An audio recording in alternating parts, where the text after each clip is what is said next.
Bonjour, j'ai inventé cette petite chronique dans le but de faire partager ma passion pour le cinéma et certains grands classiques en particulier. Je cherche à faire découvrir les films qui ont marqué l'histoire du cinéma sans que ce soit ni trop lourd ni trop décalé. Je parlerai des films en eux-mêmes, de leur contexte, mais je n'hésiterai pas non plus à évoquer certains aspects vieillots ou ridicules de leur réalisation. Pour la première vidéo, je vais vous parler de Nosferatu, l'un des tout premiers films d'horreur et de vampires. C'est un pionnier du genre, un classique dans tous les sens du terme, apprécié par les amateurs d'horreur et de fantastique, comme par les amateurs de cinéma, toujours confondus. Ce film est l'introduction parfaite pour représenter le genre de chronique que je veux faire, puisqu'il possède à la fois des aspects artistiques encore grandioses aujourd'hui, et des éléments, surtout techniques, qui ont très mal vieilli. Bien, vous n'êtes sûrement pas sans l'ignorer que Nosferatu s'inspire du chef-d'œuvre littéraire qui a renouvelé le mythe et les codes du vampire dans l'imagerie populaire, à savoir Dracula de Bram Stoker. Petit problème, cette œuvre à ce moment-là n'est pas libre de droit. Et oui, on est en 1921 et le roman n'est sorti qu'il y a 25 ans. La Prana Film, la maison de production allemande, n'a pas les moyens de s'acheter les droits. On décide donc de modifier un peu l'histoire et c'est le scénariste Henrik Galeen qui s'en charge. Les noms des personnages et des lieux sont modifiés ainsi que certains éléments de l'intrigue. Mais le film n'échappera pas au procès pour plagiat que lui intentera à plusieurs reprises Florence Stoker, l'épouse de l'écrivain. Elle obtiendra même la destruction des copies et des négatifs du film. C'est grâce aux copies cachées que l'on doit la restauration de l'œuvre en 1984. Cette petite anecdote nous amène à réfléchir sur l'ambivalence d'une loi comme celle du droit d'auteur, destinée à protéger la création en permettant, ce qui est légitime, de défendre la propriété intellectuelle d'un auteur. Elle peut aussi se montrer destructrice quand elle dure trop longtemps, car sans ces copies cachées, illégales, Florence aurait fait disparaître ce film. Au nom de quoi? Au nom des intérêts financiers qu'elle tire de l'œuvre de son mari défunt et dont elle a déjà bien profité. Cela prouve bien qu'à court terme, le droit d'auteur est légitime et bénéfique, mais que sur le long terme, il devient complètement contre-productif en empêchant toute liberté créatrice pour protéger l'intérêt financier des ayants droit qui vivent bien souvent de l'œuvre d'un autre, puisqu'il faut attendre 70 ans après la mort d'un auteur pour que son œuvre tombe dans le domaine public. C'est d'autant plus triste qu'on a plus tendance à augmenter cette durée qu'à la raccourcir. Mais fermons cette parenthèse militante qui, je l'espère, ne nous a pas fait fuir et revenons à notre sujet. Je n'ai pas encore parlé du réalisateur, qui n'est autre que Friedrich Wilhelm Murnau, l'un des réalisateurs allemands les plus réputés de son époque et l'un des plus grands noms du cinéma. Friedrich Wilhelm Murnau est le plus grand réalisateur allemand. Il est de la classe des grands maîtres tels Griffiths et Eisenstein.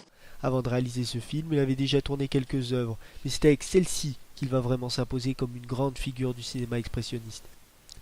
C'est son premier chef-d'œuvre, et d'autres lui suivront, comme Faust et l'Aurore, quelques années après. Malheureusement, sa carrière s'arrêtera net, puisqu'il mourra prématurément à l'âge de 42 ans, en 1931, suite à un accident de voiture, ce qui met fin de manière brutale à une carrière qui aurait pu, encore, nous apporter de grands moments de cinéma. Mais il aura laissé en peu de temps plus de films cultes que la grande majorité des réalisateurs de toute leur longue carrière, ce qui m'amène au cœur de cette critique. En quoi Nosferatu est-il un chef-d'œuvre? La réponse se trouve surtout dans son aspect esthétique. Nosferatu fait partie du courant expressionniste allemand. C'est un genre qui prône les films fantastiques avec une histoire surnaturelle et des décors irréels comme l'illustre parfaitement le cabinet du docteur Caligari. Pour ce dernier point, Nosferatu est une avancée puisqu'il est tourné dans un décor naturel, ce qui est plutôt rare puisque fort coûteux pour l'époque. Ainsi, il n'est pas entièrement tourné en studio, mais à l'extérieur dans des villes allemandes, mais surtout en Slovaquie, pour les scènes censées se passer en Transylvanie. Ensuite, la grande particularité du cinéma expressionniste, c'est le jeu des ombres et des lumières que l'on retrouve à plusieurs moments dans Nosferatu. Murnau démontre son grand talent pour la mise en scène, comme avec cette scène des escaliers qui est l'une des plus marquantes et des plus représentatives du film.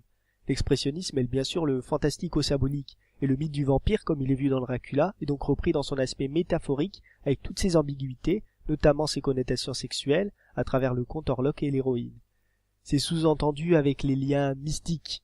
On voit pas mais en fait je suis en train de faire le signe entre guillemets avec mes mains. Donc les liens mystiques entre les deux, et aussi avec la scène finale du sacrifice. Ah là comme ça je me fais comprendre. Comme vous l'aurez compris, ce film est surtout réputé pour une série de scènes célèbres.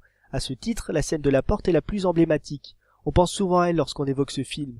Elle se passe vers le milieu de l'histoire et c'est la première fois que l'on voit le conte en vampire.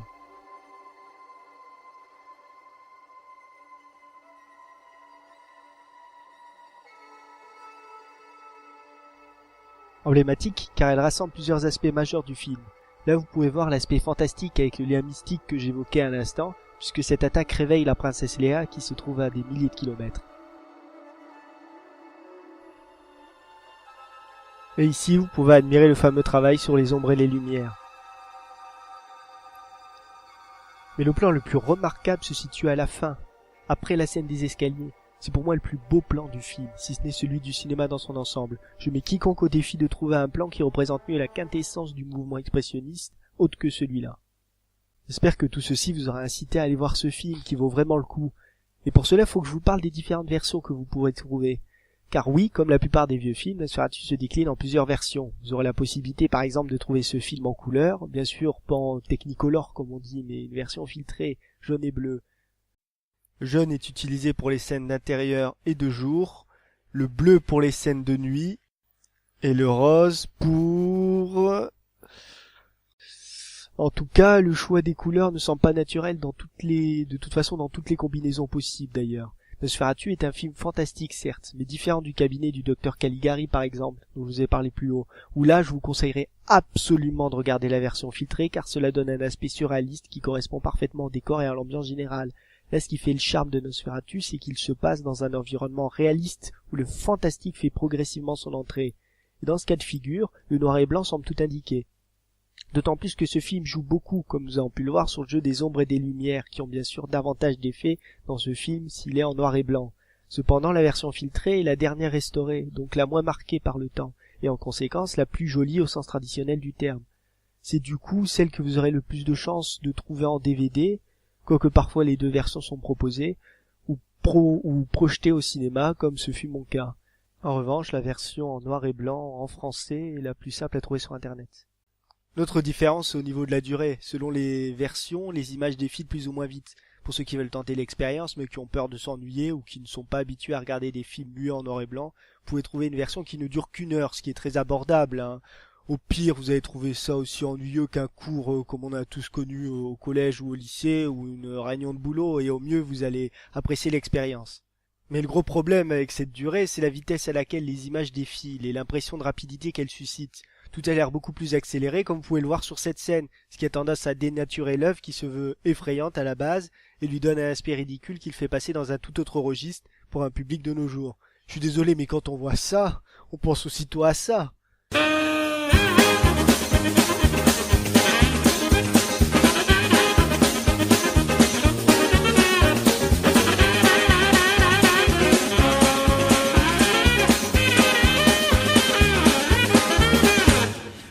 Naturellement, je vous conseillerais la version normale qui ne dure que 20 minutes de plus après tout, hein, même si là encore l'aspect accéléré est présent, mais c'est comme pour tous les vieux films de toute façon, et c'est considérablement amoindri par rapport à ce qu'on vient de voir.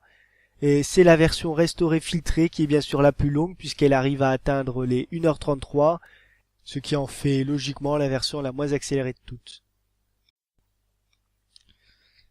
Il y a aussi une différence entre la VO et la VF. Décidément, il y a une version couleur, une version française ou originale, hein. Ce film a tous les aspects d'un film récent. Et une fois de plus, ce n'est pas comparable en réalité, hein. Il ne s'agit pas de doublage ni un problème de traduction, l'histoire reste basique, donc il n'y a pas de place pour les contresens, hein.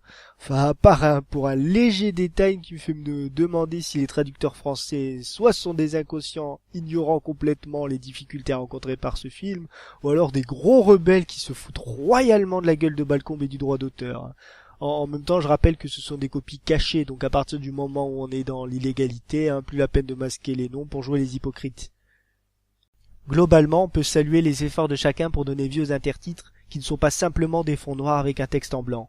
On peut voir un journal, un cahier de bord, une écriture manuscrite. Bref, il y a un vrai travail de fond. Ce qui est amusant, c'est que la version anglaise semble être la copie de la version française et non l'inverse, puisqu'il est indiqué au début qu'elle provient de la Cinémathèque française. En tout cas, la version filtrée restaurée, donc la version que l'on peut qualifier d'officielle, propose une illustration différente pour les intertitres, et cette fois-ci le compte horlock est respecté dans toutes les versions traduites. Malcolm étant morte, Dracula dans le domaine public, le générique indique aussi au début du film que celui-ci est inspiré par le livre de Bram Stoker.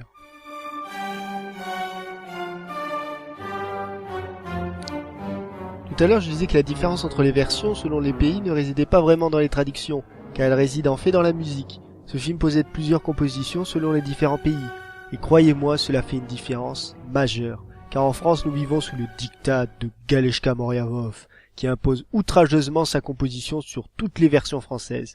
En elle-même, sa composition est excellente, puisque sa musique est très angoissante et procure une atmosphère de film d'horreur. Le problème, c'est qu'il n'y a qu'une seule et même musique pendant tout le film. Alors oui, pour une scène comme celle de la porte, c'est absolument parfait. Mais pour beaucoup de scènes, comme celle du début par exemple, ça en devient presque risible. Ou à l'inverse, ça rend le film glauque. C'est comme dans cette scène. Elle joue simplement avec son chat, mais on dirait qu'elle va le manger ou qu'il va se passer un truc particulièrement malsain. Ce Moraviov doit quand même avoir un sacré poil dans la main pour avoir osé faire tout le film avec le même air.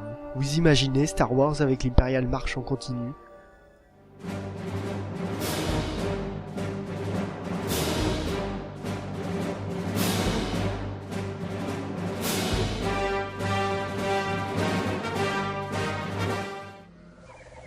Très bien, je vais essayer. Non, n'essaie pas. Fais-le. Ou ne le fais pas. Mais il n'y a pas d'essai. Bref, vous m'avez compris. La musique est un vrai casse-tête. Il semble y avoir deux versions du compositeur original Erdmann, une excellente qui sera reprise en version restaurant anglaise, tandis que les Allemands ont privilégié son autre version, qui doit être celle dont s'est inspiré Moraviov puisque c'est une musique angoissante, quoique moins oppressante, plus ou moins identique pendant tout le film. Reste la version anglaise avant la restauration, probablement la plus répandue. Elle est excellente, elle est adaptée selon l'intensité de la scène. Seul gros point noir, c'est la scène de la porte qui est, il faut le dire, massacrée à coups d'instruments de cuivre.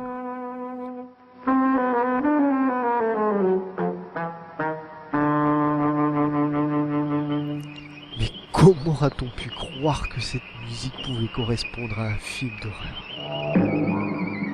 Il y a erreur sur toute la ligne, là, c'est une faute professionnelle. On dirait presque une musique de cartoon quand le méchant va faire un mauvais coup.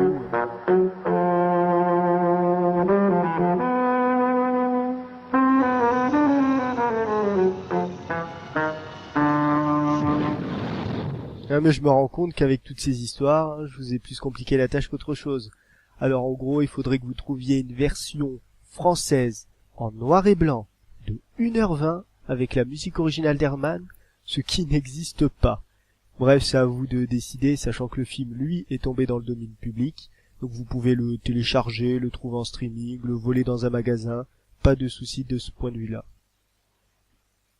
Bon ben voilà, nous avons presque fait le tour de ce film, hein, que dire de plus oui, au-delà des problèmes de musique, le film possède quelques scènes que le temps a rendu bien ridicules.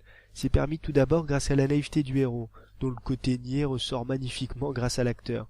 Faut rappeler que c'est encore l'époque du muet, donc le jeu d'acteur est différent et forcément plus expressif dans la gestuelle que pour les films parlants. Mais c'est aussi le personnage en lui-même qui est ridicule. Il n'a pas l'air de saisir tous les coups tordus qui se passent juste sous son nez et met du temps à comprendre que le Contorlock est un vampire. À sa décharge, celui-ci ne laisse absolument rien transparaître sur sa double identité.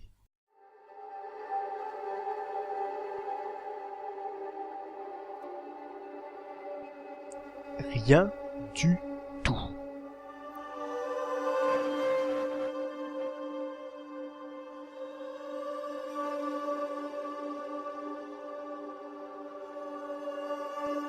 Absolument rien du tout.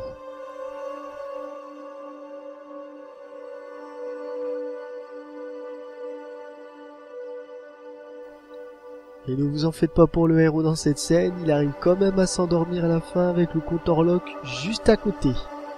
Pas s'évanouir, ici c'est pas évanoui là, c'est endormi pendant la discussion que lui proposait le comte, malgré l'air menaçant qu'il avait juste auparavant. Mais c'est pas possible, c'est un héros narcoleptique, il peut pas être aussi bête, quand même. Ce qui peut dérouter un spectateur du XXIe siècle, c'est que le réalisateur considère que toute la mythologie autour du vampire n'est pas acquise pour le public. Et à juste titre d'ailleurs, puisque c'est le premier film de vampire. Donc les personnages sont ignorants de tous les codes et les découvrent à travers des livres sur le sujet, comme on peut le voir tout au long du film. Les révélations concernent des choses classiques, le vampire suce le sang, il dort dans un cercueil, il n'aime pas le jour, etc. En réalité, j'étais un peu sévère avec ce pauvre héros tout à l'heure, puisqu'il ne connaît rien des vampires à la base. Mais bon, à défaut, tout le monde aurait au moins pris Orlok pour un malade mental, hein, donc sa naïveté reste quand même démentielle. C'est un peu un anti-héros, pas comme peut l'être par exemple Michael Corleone dans la trilogie du Parrain, parce qu'il a un mauvais fond, mais parce qu'il est faible et finalement inutile. Le film d'horreur n'étant qu'à ses balbutiements à l'époque, ne vous attendez pas à avoir peur en regardant ce film. Tout repose sur les frissons que peut susciter le personnage de Nosferatu, interprété par l'excellent Max Schreck, dont l'allure a contribué sans aucun doute au succès du film, et qui tranche de manière presque paradoxale au personnage séduisant de Dracula, dont il est censé s'inspirer. Ainsi, la silhouette du comte suffit à effrayer n'importe quel personnage, même si celui-ci est armé. Bah, vous voyez, quand je vous parle du jeu très expressif, je vous mentais pas, hein.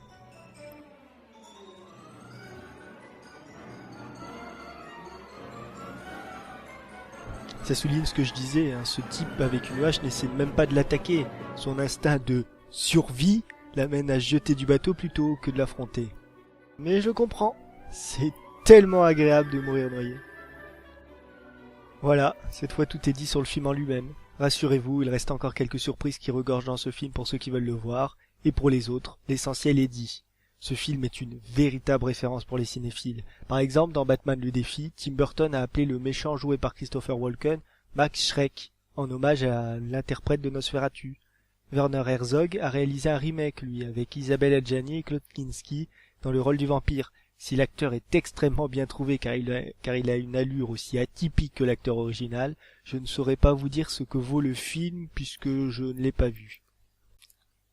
En revanche, je vous déconseille d'aller voir L'ombre du vampire de Elias Merhige, dont j'ai passé un extrait tout à l'heure.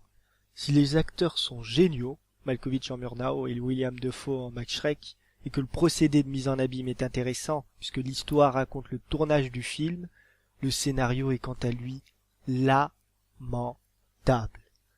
Il reprend la légende qui veut que Max Schreck fût un vrai vampire. Ça aurait pu être un excellent film fantastique, hein. Je parle du vrai fantastique, pas le fantastique merveilleux style Seigneur des Anneaux, Willow avec les elfes et compagnie. Non, je parle du fantastique comme courant littéraire où le surnaturel apparaît progressivement dans le réel, un peu comme la première moitié du film de Murnau d'ailleurs, mais où le doute persiste sur ce surnaturel. Est-ce qu'il existe vraiment? L'exemple parfait, c'est le Horla de Maupassant. Le héros est-il fou? Ou y a-t-il vraiment un monstre qui l'opprime? Il n'y a pas de réponse explicite dans l'œuvre. Là, l'histoire était faite pour ça. Le réalisateur aurait pu entretenir la légende sur la nature vampirique de Schreck, sans pour autant s'éloigner du réel. Cela aurait donné un film très original. Au lieu de ça, on se perd dans la bêtise et le ridicule puisque Elias Merhige a pris le choix du film d'horreur, sauf que ça ne peut pas coller avec l'histoire réelle et que celle-ci empêche forcément d'en faire un vrai film d'horreur puisque peut pas non plus s'éloigner trop du cadre qu'elle impose. Résultat, ce film se plante sur tout et n'a vraiment aucun intérêt à être vu. Et je ne sais pas ce que Murnau a fait au réalisateur, mais il a dû au moins le violer plusieurs fois dans son enfance pour que celui-ci en donne une image aussi négative, hein. Bien qu'il demeure excellemment interprété par Malkovich, je le souligne à nouveau.